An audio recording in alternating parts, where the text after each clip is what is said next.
Salam sehat, tetap semangat.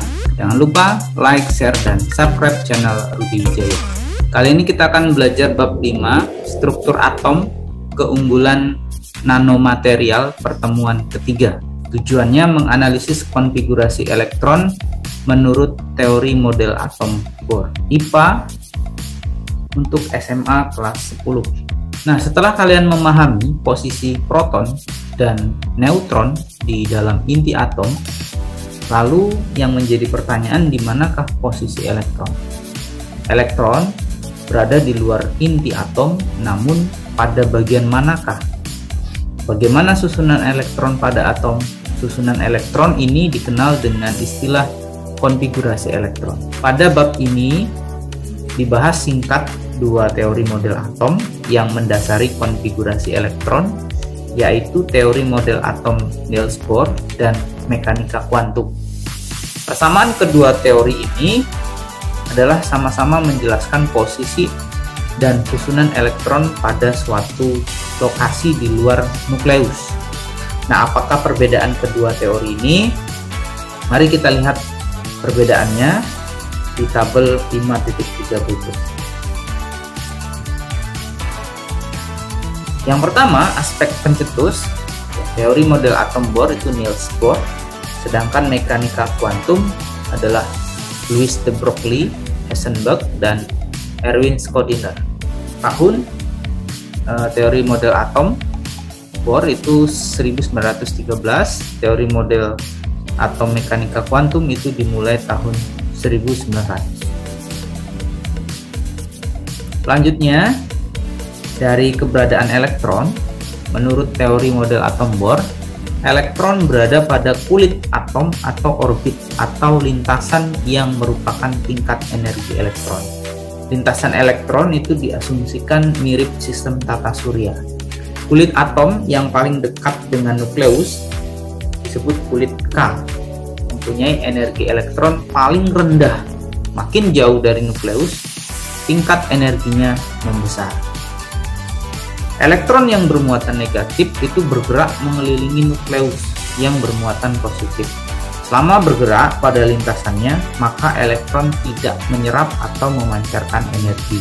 Elektron yang berpindah dari tingkat energi tinggi ke tingkat energi rendah akan memancarkan energi dari gelombang elektromagnetik.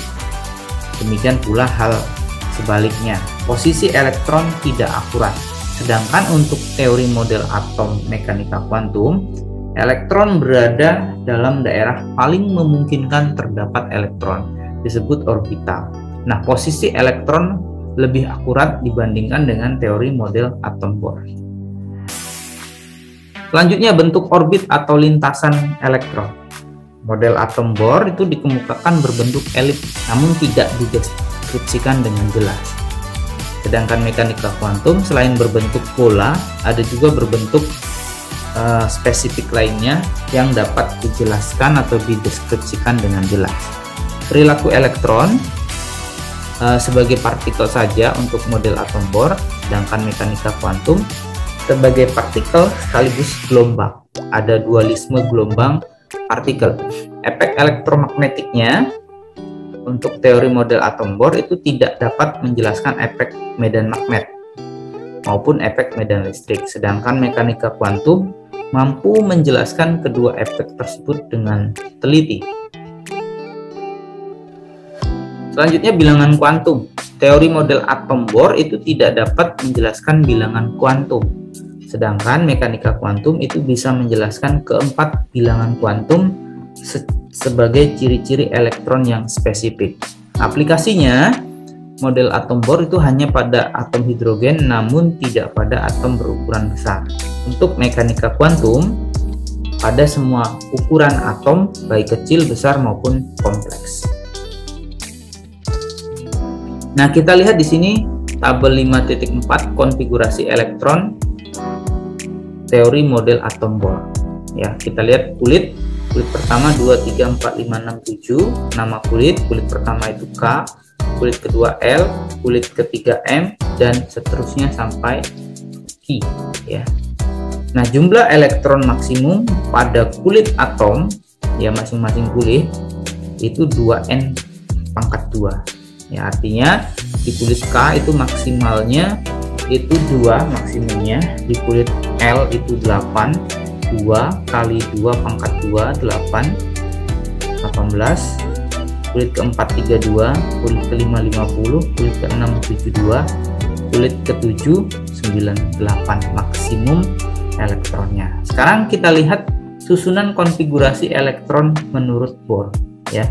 Jadi kalau ada 2 elektron berarti dia mengisi kulit pertama saja, kulit K, karena kulit K harus terisi maksimum 2. Sedangkan kalau jumlah elektronnya 8, susunan konfigurasinya 2 di kulit K, 6 di kulit L. Selanjutnya kalau jumlah elektronnya 18 berarti 2 di kulit K, 8 di kulit L, 8 di kulit M. Nah, di sini bisa dijelaskan bahwa kalau di kulit M tidak mencapai 18 itu boleh ditulis 8, atau kalau tidak sampai 8 langsung ditulis sisanya, misalnya 4 ya, atau 2 dan seterusnya.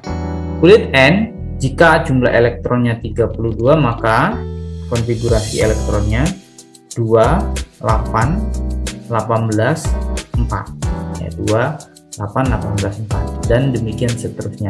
Sedangkan kalau dia dalam bentuk diagram konfigurasi elektron model atom Bohr dibuat seperti inti atom. Di sini gambarnya ada lintasan K itu 2 elektron, ini ada 2 elektron. Lintasan L, lintasan kedua itu ada 8, ini 2, 2, 2, 2, 8. Lintasan ketiga itu ada 18 ya. Ini total semua 18 di lintasan ketiga. Nah, kita lihat selanjutnya.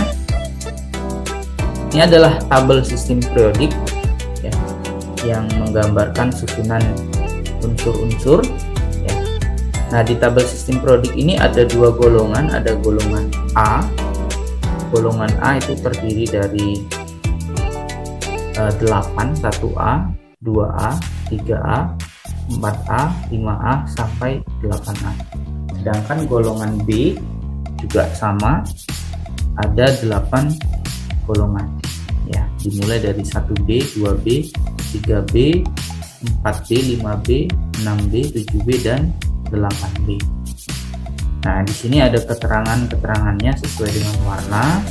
Jadi ada alkali, golongan 1A itu alkali, golongan 2A itu alkali tanah, golongan B ini kebanyakan logam transisi, dan ada juga di sini logam.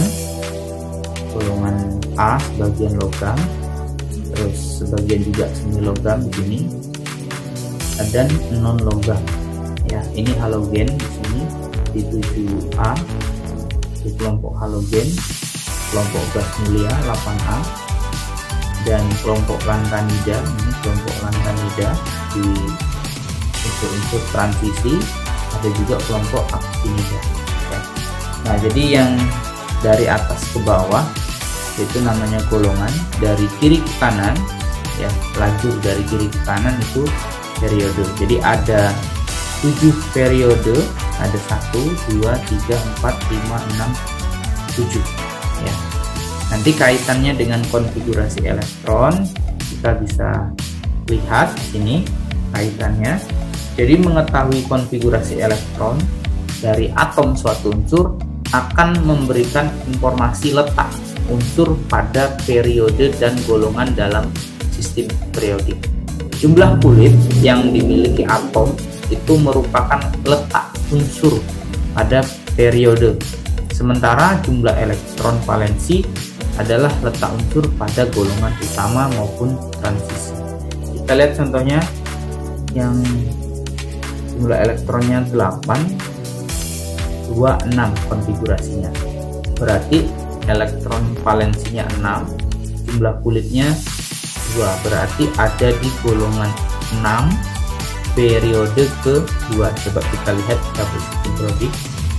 Nah, ini 6, 8 tadi kan nomor atomnya atau jumlah elektronnya 8, dia berada di golongan 6A ya, periodenya periode 2.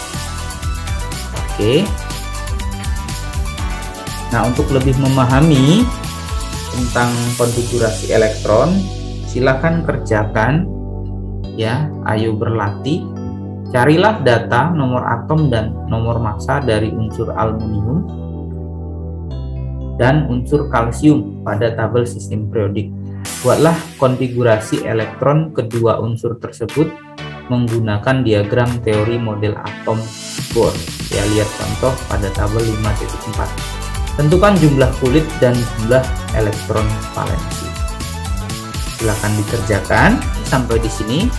Jangan lupa like, share, dan subscribe channel Rudi Wijaya. Salam sehat, tetap semangat.